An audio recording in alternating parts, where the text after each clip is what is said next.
God patiently deals with the Israelites. God shows love by being patient. Love is patient. God is love. He's patient with his children. He's forgiven their grievous sin of making gods for themselves.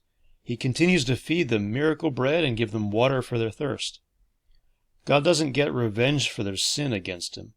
He continues to care for them as a good parent. God shows his love by being a good father to his children, meeting their needs. He takes them to the land of promise and tells them to take possession of it, but they refuse to obey. They rebel. God is gracious and merciful toward them and abounding in loving kindness. He doesn't forsake Israel.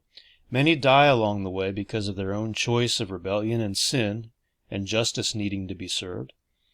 But God would have been just in killing them all, but he doesn't.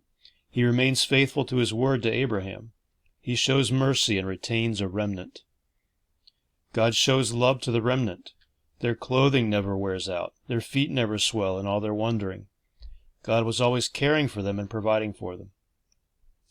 This remnant enters into the promised land. God has multiplied their children. He gives kingdoms and nations into the hands of the Israelites, and they take possession of cities, lands, houses full of goods, all sorts of provisions such as fruit trees, olive groves, and wells. They delight themselves on God's goodness by feasting on all the goodness of the land and grow fat. God's children have to take possession of the land, but God hands it to them. God fights for them. There are long days, but only victories when they're looking to God as their Savior.